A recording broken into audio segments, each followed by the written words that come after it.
సరే వెసులన్న తెనాలికి ట్రాన్స్ఫర్ అయ్యి వెళ్ళిన తర్వాత ఆ బాధ్యతలన్నీ ఇక నేను చూసుకుంటున్నాను రన్నింగ్ టీంలో. అప్పుడు అన్న అన్నాడు, అరే మన దగ్గర ట్రైనింగ్ చేయడానికి వచ్చున్నారు కదా కొత్తగా సేవకులు, వాళ్ళలో ఒక 5 మందిని మీతో కూడా తీసుకెళ్ళి కొంచెం తరబీదు చేయండిరా అట్లా అన్నాడు. సరేనని నేను ఒక 5 మందిని అక్కని అడిగి, మేము మీటింగ్కి వెళ్ళేటప్పుడల్లా ఒక్కొక్క గ్రూప్ని 5 మందిని తీసుకెళ్తుంటే వాళ్ళల్లో ఒక కుర్రాడు కొత్తగా వచ్చిన సేవకి వచ్చిన నా అబ్బాయి మాతో వస్తాడు. అక్కడ దిగుతాడు.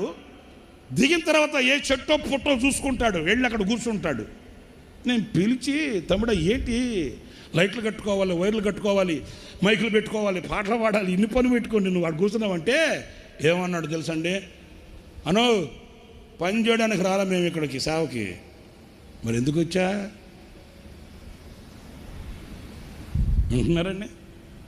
పని చేయడానికి రాలా ఏంటి, ఇప్పుడు మట్టి తవ్వి గోతులు తీయాలనా, మరి కర్రలు నిలబెట్టి వైర్లు కట్టాలనా, లైట్లు కట్టి మైకులు పెట్టాలనా, ఈ పనికి రాలేదు, మరి దేనికి వచ్చావు, సేవకు వచ్చా.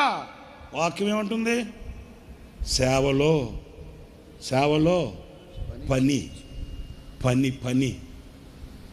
చాలామంది పని వాళ్ళు ఉన్నారు, కానీ సేవలో ఈ సేనలో పనిచేసే పని వాళ్ళు కావాలి నాకు.